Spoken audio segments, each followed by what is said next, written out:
नमस्कार, मैं श्रेया और आप देख रहे हैं खबरें बिहार। बढ़ते हैं खबरों की ओर। पूर्व प्रधानमंत्री मनमोहन सिंह का निधन, देश में 7 दिन का राजकीय शोक घोषित। देश के पूर्व प्रधानमंत्री मनमोहन सिंह का निधन हो गया है। पूर्व प्रधानमंत्री मनमोहन सिंह की तबीयत बिगड़ने के बाद गुरुवार शाम को उन्हें एम्स दिल्ली में भर्ती कराया गया था। रात करीब 8 बजे एम्स की इमरजेंसी में भर्ती कराया गया था और बताया जा रहा है कि उन्हें हार्ट से संबंधित परेशानी थी। इसके बाद इनके निधन की खबर निकलकर सामने आई है।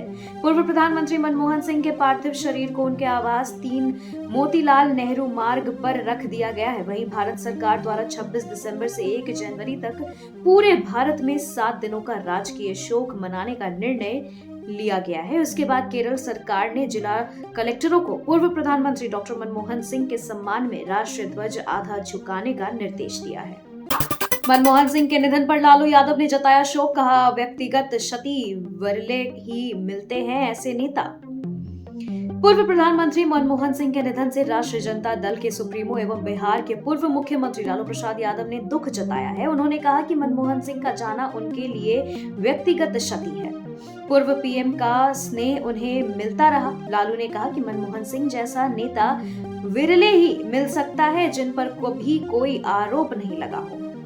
राष्ट्रीय शोक घोषित होने के बाद सीएम नीतीश कुमार की प्रगति यात्रा स्थगित। पूर्व प्रधानमंत्री कांग्रेस पार्टी के सीनियर नेता मनमोहन सिंह का गुरुवार रात निधन हो गया। मनमोहन सिंह साल 2004 से लेकर के साल 2014 तक देश के प्रधानमंत्री रहे। इनके निधन के बाद देश भर में 7 दिनों का राष्ट्रीय शोक घोषित कर दिया गया है। इसके बाद अब जो अहम खबर निकलकर सामने आ रही है उसके मुताबिक बिहार के सीएम नीतीश कुमार की प्रगति यात्रा स्थगित कर दिया गया है। बिहार के सीएम नीतीश कुमार की प्रगति यात्रा को लेकर जो जानकारी दी गई है उसके मुताबिक पूर्व प्रधानमंत्री डॉक्टर मनमोहन सिंह के निधन को देखते हुए मुख्यमंत्री की 27 एवं 28 दिसंबर की प्रगति यात्रा स्थगित की जाती है। मुख्यमंत्री नीतीश कुमार ने भी देश के पूर्व प्रधानमंत्री मनमोहन सिंह के निधन पर जताया दुख। कांग्रेस के वरिष्ठ नेता व पूर्व प्रधानमंत्री मनमोहन सिंह अब हमारे बीच नहीं रहे। 92 साल की उम्र में दिल्ली एम्स में 9:51 पर उनका निधन हो गया। वहीं बिहार के मुख्यमंत्री नीतीश कुमार ने भी देश के पूर्व प्रधानमंत्री मनमोहन सिंह के निधन पर दुख जताया है। उन्होंने कहा कि देश के पूर्व प्रधानमंत्री डॉक्टर मनमोहन सिंह जी का निधन दुखद है। वे एक कुशल राजनेता एवं अर्थशास्त्री थे। उनके नेतृत्व में भारत की अर्थव्यवस्था को नई दिशा मिली। डॉक्टर मनमोहन सिंह जी का निधन भारतीय राजनीति के लिए अपूरणीय क्षति है। ईश्वर से दिवंगत आत्मा की चिर शांति के लिए प्रार्थना है।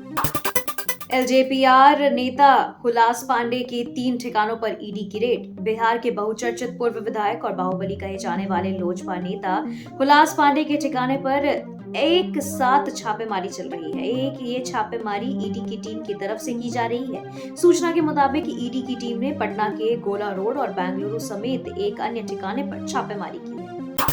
सीतामढ़ी के लोगों की बल्ले बल्ले। सीतामढ़ी के लोगों के लिए दिल को खुश कर देने वाली खबर सामने आई है। दरअसल प्रगति यात्रा के दौरान मुख्यमंत्री नीतीश कुमार ने सीतामढ़ी में उद्योग लगाने के लिए 500 एकड़ भूमि चिन्हित करने का आदेश दिया है।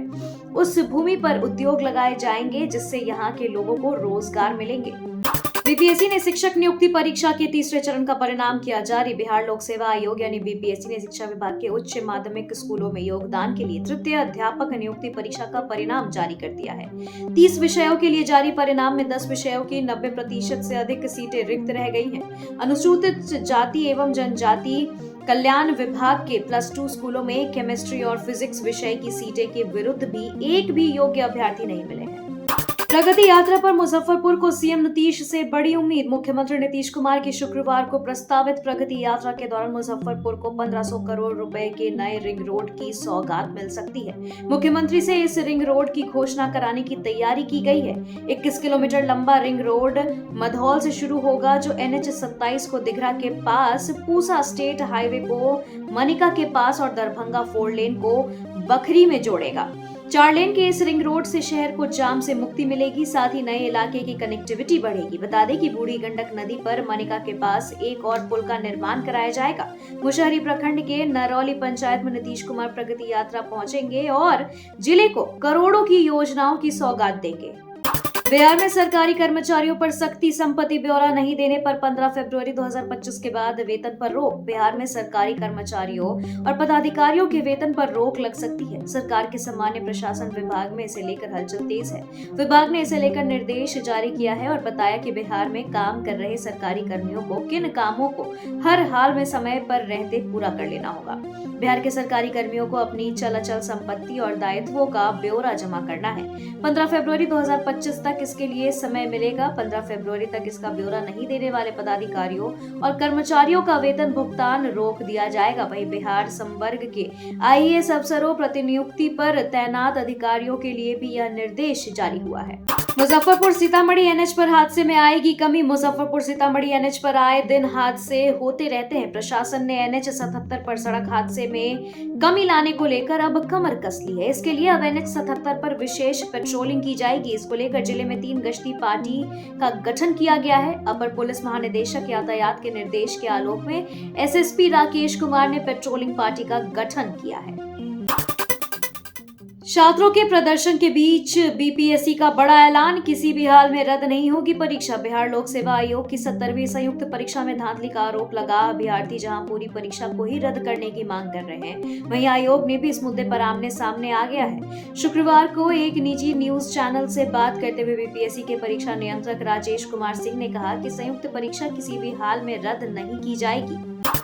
बीपीएससी परीक्षा रद्द करने की मांग कर रहे रहमान सर धरना स्थल पर हुए बेहोश। राजधानी पटना के गर्दनी बाग में बीपीएससी की 70वीं संयुक्त परीक्षा को रद्द करने की मांग को लेकर धरना प्रदर्शन तेज होता जा रहा है। शुक्रवार को धरना प्रदर्शन कर रहे छात्रों के समर्थन में पहुंचे फेमस टीचर रहमान सर धरना स्थल पर ही बेहोश हो गए। हालांकि छात्रों की सजगता से किसी तरह की अनहोनी नहीं हुई। वह खान ग्लोबल कोचिंग के संचालक खान सर आज फिर छात्रों का समर्थन करने के लिए पहुंचे थे। धरना स्थल से निकले खान सर, नाराज छात्र बोले बीच में छोड़कर भाग गए। बिहार लोक सेवा आयोग की 70वीं संयुक्त प्रारंभिक परीक्षा को रद्द कराने की मांग को लेकर धरना दे रहे अभ्यर्थियों से मिलने शुक्रवार को मशहूर टीचर खान सर पहुंचे, लेकिन छात्र उस वक्त नाराज हो गए जब खान सर वहां से निकल गए। छात्रों का कहना है कि हम लोग जुटने वाले थे, लेकिन वो बीच में ही छोड़ के भाग गए। 13 दिसंबर को आयोजित बीपीएससी की 70वीं संयुक्त प्रतियोगी परीक्षा में पटना के बापू भवन परीक्षा केंद्र पर प्रश्न पत्र लीक होने की अफवाह फैल गई थी, जिसके बाद से सैकड़ों उम्मीदवार विरोध प्रदर्शन कर रहे हैं। 60% बच्चों का अब तक नहीं बना आधार कार्ड। 31 दिसंबर अंतिम तारीख। मुजफ्फरपुर जिले के सरकारी स्कूलों में पढ़ने वाले बच्चों की आधार आईडी बनाने का प्रोसेस काफी धीमा है। दिसंबर महीने की शुरुआत से ही बच्चों की आधार आईडी बनाने को लेकर अभियान जारी है, लेकिन अब तक जिले में महज 39.4% बच्चों का ही आधार नंबर जनरेट हो पाया है। रिपोर्ट के अनुसार जिले में 1 से 12वीं तक कुल 7,64,410 बच्चा का एडमिशन है और 31 दिसंबर तक इस लक्ष्य को पूरा करना है। अब तक इसमें सिर्फ 3,08,53 बच्चों का ही आधार कार्ड बन पाया है। बिहार के 35,677 किशोर हुए साइबर ठगी के शिकार। पिछले 11 महीनों में बिहार के 35,677 किशोर साइबर धोखाधड़ी के शिकार हुए हैं। महिला एवं बाल विकास मंत्रालय के चाइल्ड हेल्पलाइन नंबर 1098 पर आए कॉल से यह खुलासा हुआ है कि किशोर साइबर बुलिंग के साथ ही साइबर फ्रॉड के भी शिकार हो रहे हैं। राज्य बाल अधिकार संरक्षण आयोग से मिली जानकारी के अनुसार सबसे ज्यादा ऐसे किशोर साइबर ठगों के निशान पर रहते हैं जिनका सोशल मीडिया में अकाउंट है या उनके नाम पर बैंक खाते खोले गए हैं। साइबर ठग लड़कियों के चक्कर में किशोर को फंसाते हैं और फिर उनसे पैसे ऐंठ लेते हैं।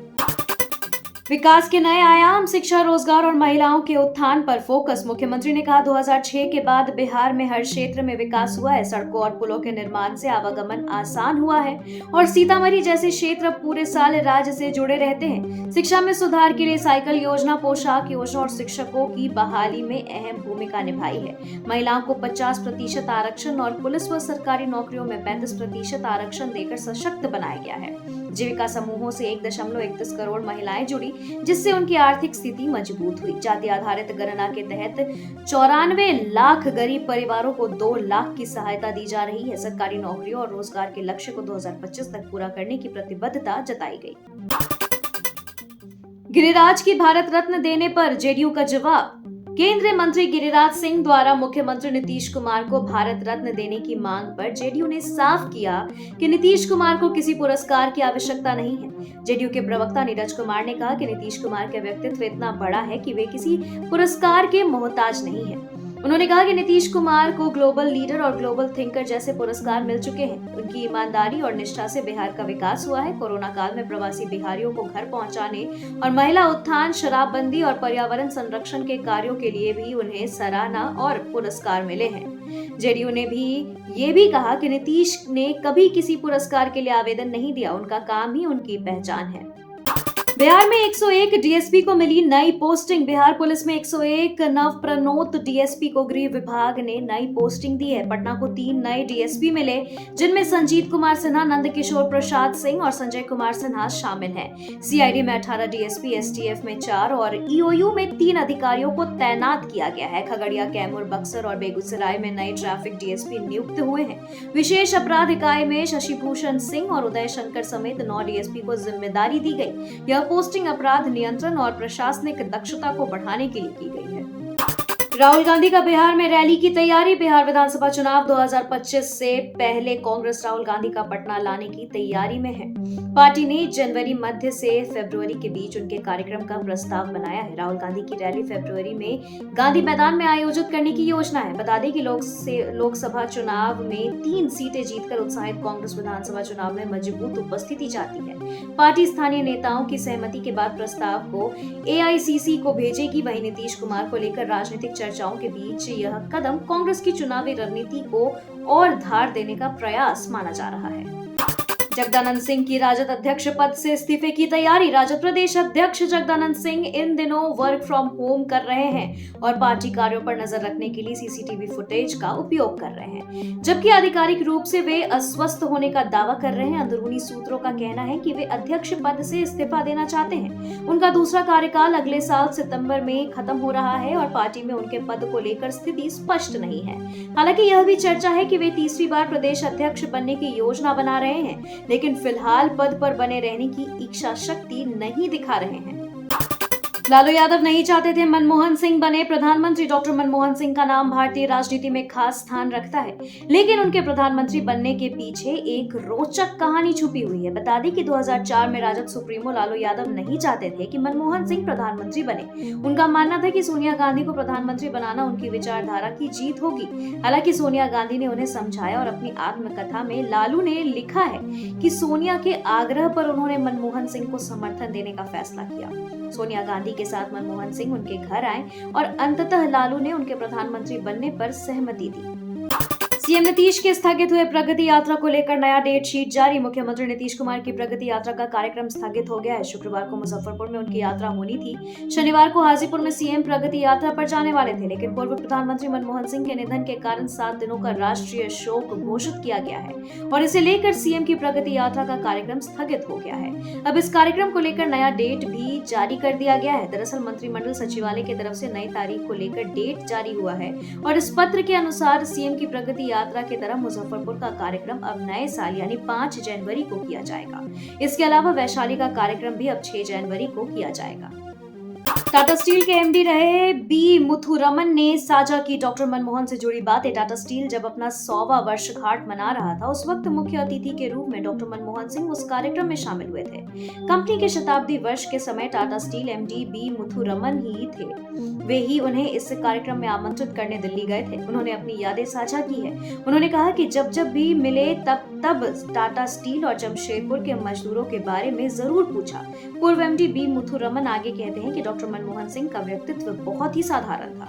कभी मुलाकात के दौरान ये लगा ही नहीं कि वे देश के प्रधानमंत्री से बात कर रहे हैं, लेकिन वे बेहद ही जानकार शख्सियत थे। मुश्किल में फंसे विधायक जयराम महतो। चंद्रपुरा थाना क्षेत्र अंतर्गत फुसरो के मकौली सेंट्रल कॉलोनी में सीसीएल के क्वार्टर पर अवैध कब्जा करने के मामले में सुरक्षा पदाधिकारी सुरेश सिंह ढोरी प्रक्षेत्र के आवेदन पर डुमरी विधायक जयराम कुमार महतो समेत जेएलकेएम के 7 नामजद कार्यकर्ता सहित 30 से 40 अज्ञात लोगों के विरुद्ध चंद्रपुरा थाना में मामला दर्ज किया गया है। थाना में दिए आवेदन में कहा गया कि 25 दिसंबर को मकौली स्थित सीसीएल के D2 क्वार्टर में जबरन घुसकर उसमें रह रहे प्रशिक्षु शिशुओं को बाहर निकाल अभद्र व्यवहार करने की शिकायत पुलिस से की गई। मौके पर डुमरी विधायक जयराम महतो ने भी युवकों को बाहर निकालने का प्रयास किया। विधायक द्वारा अभद्र भाषा का प्रयोग करते हुए गाली गलौज भी की गई। बीपीएससी छात्रों की मांग पर बोले प्रशांत किशोर। 70वीं बीपीएससी परीक्षा दोबारा कराने की मांग पर अड़े अभ्यर्थियों को सियासी दलों का भी साथ मिल रहा है। जनसुराज पार्टी का भी पूरा सपोर्ट छात्रों के साथ है। शुक्रवार को प्रशांत किशोर एक बार फिर छात्रों से मिलने पहुंचे। इस दौरान उन्होंने कहा कि बिहार के 4 लाख बच्चों का सवाल है। मेरी सरकार से अपील है, मुख्यमंत्री या फिर बड़े अधिकारी जो इसके जिम्मेदार हैं, वो एक कमेटी बनाए और छात्रों के मुद्दे का समाधान निकाले।